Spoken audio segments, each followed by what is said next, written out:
What's up guys, welcome to Wasted Space, and I figured I'd do a video about how to get into airsofting, and I mean the very bare bones of how to get into airsofting. So there's not going to be a huge amount here of talking about, oh, I recommend this gun. In fact, I'm only going to touch on guns a little bit, because getting into airsofting is a lot more simple than people think, and doesn't require anything like as much gear as people expect. So to highlight the point, I'm actually wearing the gear that I wore the very first time I went airsofting. People would expect me to be here in some crazy setup. No, this is where I started off, bright blue sweater of all things, really obvious, but that doesn't matter, and I still go down and play sometimes looking like this.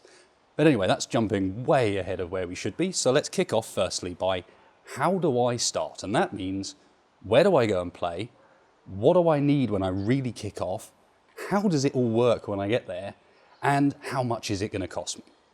So, starting off with number one, where do I find to play? Now, fortunately, pretty big hobby, all over the world. Are a couple of exceptions to that, so sorry Australia, I know you guys can't take part in the airsofting as a sport, but aside from that, most countries allow airsofting in some form. And the best way for me to cover this topic is to link down below, just in the video description, a couple of sites that are basically going to let you search up in your area where exactly you can find places to go and airsoft. And every last one of these, with, okay, a couple of exceptions where they're really quite high-end private sites, will allow people to contact them in advance and rent and book gear for their first airsofting experience. And no one expects people to just charge out, buy a whole ton of gear like this for their very first time. So don't think of it in that way. This is a prime example. You want some fairly rugged shoes, you want some trousers, and you want something that's going to take a bit of sting out of the shots. Nothing more than that is absolutely necessary. And you'll find that most of these airsofting sites, alongside their cost for coming on the day, will have an additional option where you can rent gear for the day, and that will include everything you need as far as face protection, everything you need as far as a weapon is concerned, everything you need basically to enjoy your first few days airsofting. And that's honestly where I recommend everybody starts. Don't be one of those guys that charges out, buys all of this stuff, and then finds 2 weeks later that really they didn't enjoy it. And that stuff's all wasted, or even worse, you did enjoy it, but you didn't buy the right stuff because you didn't know really what you wanted to do in the sport or what you were going to enjoy. So that's where, not particularly helpful I know, go and visit the links, but that is honestly the best way of doing it. And a lot of those links, a lot of those sites will have forums associated with them where you can also find people to talk to in advance, and so you're not just going down on your own if you don't have someone to go and try it out with. So that's where. Next one, and I guess this is a pretty important one, I've touched on it a little bit. What do you absolutely need to start off with, and what are they going to give you in that rental package? Because there are a few bits that, if you know you're going to have a pretty good time, you could perhaps skip and think about buying first. So the main one, and this is really, really important, and not enough people pay enough attention to this side of it, is face protection. So I'm wearing glasses at the moment, obviously, but when I'm airsofting, these wouldn't be on, so I'll grab these off for the time being. For people who wear glasses, it is a lot more difficult. It's a lot more difficult to get a comfortable face set up, and it's a lot more difficult to get something that doesn't interfere with your glasses. Honestly, my best recommendation is get used to contact lenses. As soon as you've got contacts on, everything's way better. But that's an aside. Put my glasses down, and we will start off with likely where people will begin. These are becoming more and more common these days. You used to get these full face plastic horrible things. They're slowly getting phased out because they really were horrible. So much more likely you'll get given a set of something like this. These cost normally about £5, maybe $7, something like that, really inexpensive. And as you can see, if I step a little bit closer, they're just a mesh material designed to give you some basic protection. And that they do, but they've got some really big downsides, and there's a reason why I would say to avoid these. Now firstly, as you can probably imagine, if I put these up over my eyes, about half of my vision is being covered by the metal grid itself, the mesh itself. So it can be quite difficult to see with these on. Now that does have a benefit. It also means that these are never going to steam up on you. There's no material there to steam up. But sight is important. Being able to see where you're going is pretty important, especially in the woods or in a dark environment. So that's one side of things. The other side of things that these really fail on is the holes themselves. So it is possible for a BB to shatter. So if I put these down, this is much more sort of another very entry, very cheap option, going to be the same. If a BB hits these, regardless of how cheap and nasty they look, if it shatters, it's not going to cause your eyes any damage. And BBs do shatter, especially if people are using cheap BBs. So I'd really recommend, if you're given the choice between a pair of those mesh ones and a pair of these, go with a pair of these things. Then you've got a few options above that. So we've got a slightly more flashy set of glasses. These often come with a set of straps to sort of hold them onto your head as well. There's nothing particularly special about these. They're marketed as something cool and exciting, but not really. Especially if you're like me, a bit hot, these steam up really, really badly, and you're going to have to get a really, really expensive set to try and get away from that. There's also sort of more goggly version of the mesh, and again, I would avoid these for exactly the same reason. They do give you a bit better vision, you get a bit more light in, but I'd still try and avoid these if you can. The one I would recommend, and this is a pretty much outright recommend, Helopus, is to go for this. So this is my personal sort of helmet setup at the moment. Ignore the helmet, ignore the rest of it. It's these goggles. These are Tactical Commander Mark 7s. They are British military X-issue goggles. And the reason they're amazing, other than the slight unfortunate side that they have these wings on them that are designed to go around a helmet, is that I can't get these to steam up. I cannot, for the life of me, get these to steam up. I've removed a little bit of foam around the sides, but otherwise, these are an amazing set of goggles. And the best bit about them is they cost me just under £20, so about $25. You need to go to eBay or somewhere like that to find them. They can be a little bit more difficult, but for that money, you will not find anything better than this. The only downside, as I said, is that you look a bit silly with these wings sticking out the side of your head if you aren't wearing a helmet alongside them. So that's the glasses side of things, and I'll try and include a link to these in the video description as well, because these really are, I've tried a whole bunch. This is like half of what I've tried. These really are the ones, especially if you're someone who has a problem with stuff steaming up on you. I mean, this gives great visibility. It's a clear lens, and at the same time, while you may look like a bit of a dork, these are the ones that are going to give you the best time. So moving on to the other important part, and for me, this is actually attached to my helmet. This is one of the reasons why I love these helmets, is your lower face protection. Now, most sites don't require you to use one of these. CQB sites may be a bit different, but mostly you can get away with one of these without using one of these, or perhaps with a plastic paintball equivalent. They aren't normally required. However, use one. Please, please use one. I've seen too many people with missing teeth because they didn't have one of these.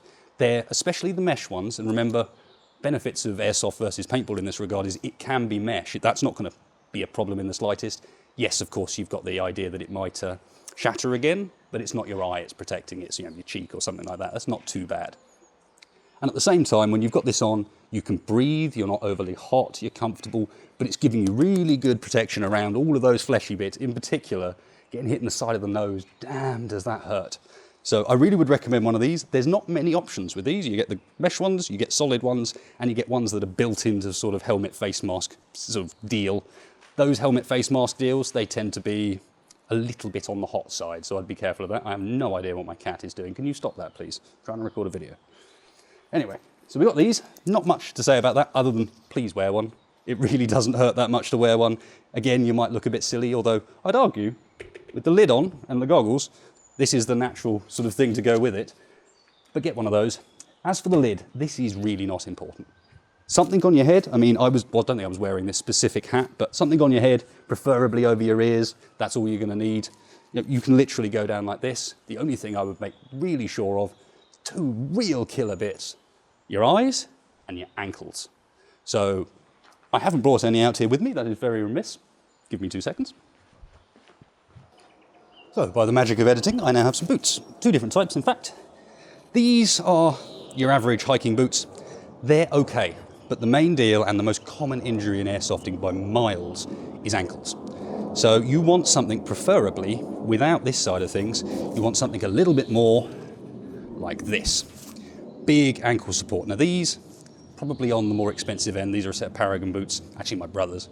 You don't need to go that expensive. Any set of hiking or work boots will do, as long as you've got that ankle support. It's really important, especially in woodland environments where you might be tripping over logs, trees, stuff like that. It's literally more injuries from ankles than anything else. So I guess the next part, and the important part to talk about, is costs, because that's all well and good, picking up a few early bits, but what I really wouldn't recommend is going out and buying a gun first, especially in the UK. You're not going to be able to do that. You're going to end up having to play a certain number of games at a same site over and over again in order to be able to pick up a license to actually buy the weapon. And so over here, you don't really have too much option. In the US, I know it's a bit different. You can go out and get a gun first. Please, please don't. Please go and find out you enjoy it first, And then once you do, you can get in at a level that's not that very entry level and get something that's worth your money. And I will be doing some videos in the future talking about how to do that sort of stuff, how to get the very best for your money, where's the value points in airsofting, that sort of thing. You know, what rigs do I recommend, what gear do I recommend? That's all coming. We've got to start off here, the very basics. How do you get in? So from the cost approach, most rentals in the UK work on the basis where you'll pay for your site day, and a day on any airsoft site pretty much is somewhere between 20, 25 pounds in the UK. And I guess in the US that'd be about 30 bucks if your guys have similar pricing. Don't really know in that respect, you'll have to look up. But on top of that, you can expect to pay about the same again to get the rental of a gun, some magazines, probably a little bit of ammunition to start you off, and the face protection you need to enjoy a day of airsofting. Aside from that, the costs are incredibly minimal. You probably won't get enough rounds for your first day, not if you really want to enjoy yourself. So the other thing you'll need to get is a bottle of these. This one's cut open so that I can nick BBs out of it for chrono testing, but a bottle of these, this is 3,000, unless you're going completely ham on the trigger. That'll probably last you, I don't know, half a day, maybe a day, and that will cost you about £7, about $10, if you buy decent quality BBs. You don't even need to go that far. I mean, people will probably hate me for saying this, but the chances are the rental weapons you're using will not need such good quality BBs. I'm specifically buying quite high quality BBs because I don't want to run the cheaper stuff down my gun, because obviously there's quite a lot of custom components in there I don't want to damage. The barrel's a lot tighter than it would be otherwise. So you probably don't even need these, and these aren't even the most expensive ones I use. So about $7 for a bottle of these, maybe 14 bucks in total if you really want to go ham for your day, and that's your total costs. Rental, site allowance, bottle of these.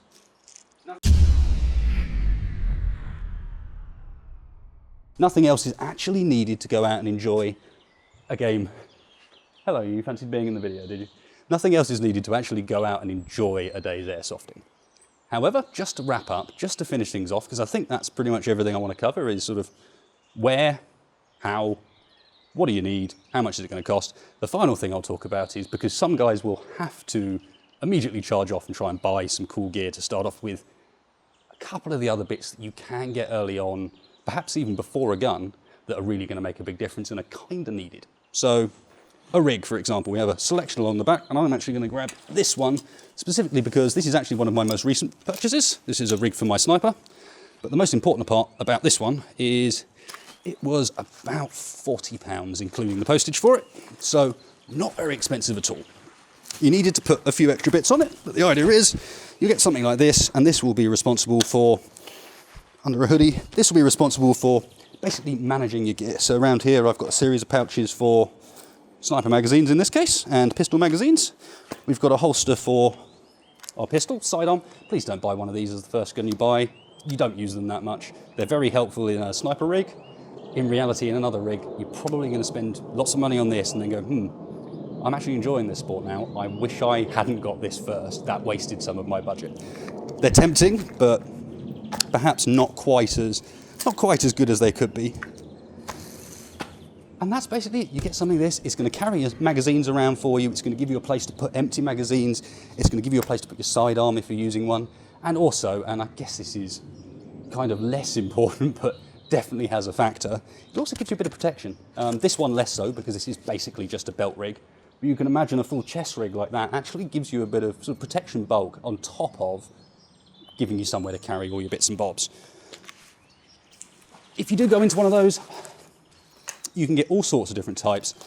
Again, I would recommend just trying out the game first, because what you get in the respect of this is going to change depending on, stick that down there, it's going to change depending on exactly what you end up doing. As I said, that's a sniper rig. If you can compare it to my rig to go with my M4, that's the vest. That doesn't even stand on its own. That goes alongside that belt, and you can see how different the two are going to end up being, setup-wise. Not just cost-wise, but those are dramatically different rigs. This has got all of its magazines around the front, it's got room for grenades, all sorts of other stuff that just aren't on that. So, last thing, on top of rigs, and I guess perhaps should have come before rigs, is the clothing and some of the other protective gear. So, this is my MTP set that I now wear for some of the stuff I do. I wear green with that, obviously. Cheap as anything, ex-military for us. try and pick up something which has got this nice wicking fabric, but you can probably expect to pay something in the region of $50 for a complete set of these clothes. It's all nice and hard wearing because it is designed for military use, and yeah, something along those lines. Do try and pick up something that's kind of generic first. I went for a complete multicam rig, including a gun and everything else, and then kind of regretted it, if I'm honest. But hey, put that back. The other thing I would really recommend is a helmet. The one bit I didn't show you of this setup, these are a little uncool, obviously, or can be a little uncool unless you're feeling particularly operator, but they are also really helpful. They're not going to make much difference to a BB shot, although it is kind of fun listening to one go ping off the top of the helmet and thinking, that probably would have hurt. You definitely notice it with them. What they do is stop you from knocking your head into trees, doors, windowsills, just everything else. And at the same time, and this may seem weird, give you somewhere to put one of these that can flip away to the side. So let's click that in there. Not bad, with both the kitties. Get in there, and you can imagine that this is in front of your face, and at any time you want, unclick from this side and it swings away. That's really handy because at the end of the game, you just want to get rid of that thing. Or sometimes even when you're not that close to people, I tend to have that away unless I'm going into a CQB environment.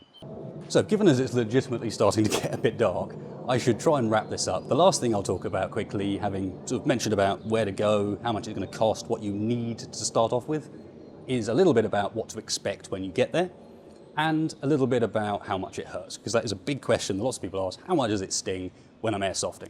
Now, I'd like to grab one of my guns, maybe pull out my pistol here, and shoot myself in the leg with it, but as it always should be, it is not loaded. None of these are loaded, none of those have batteries in them, because that's one of the first things you're going to find out when you get to the airsoft site.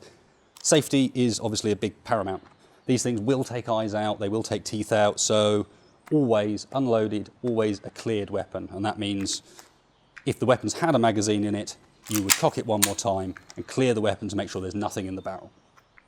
That ties into what happens first off at a, well, actually what it doesn't do is answer how much did it hurt. So little that I would be willing to just take one out and shoot me in the leg. It stings, obviously. You will feel it. At least you will feel it if it's not through too many layers of material. These rigs, of course, you'll hear it, but you won't feel the thing. And not enough that you should really be concerned about it. So from that perspective, as long as you've got the good face protection, it hurting, not a big deal. That's pretty much just telling you that you've been shot.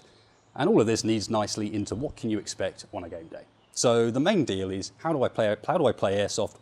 It's the big rules of airsoft is, doesn't matter what objective you've got, doesn't matter what goal you have, what you're doing, what game you're playing.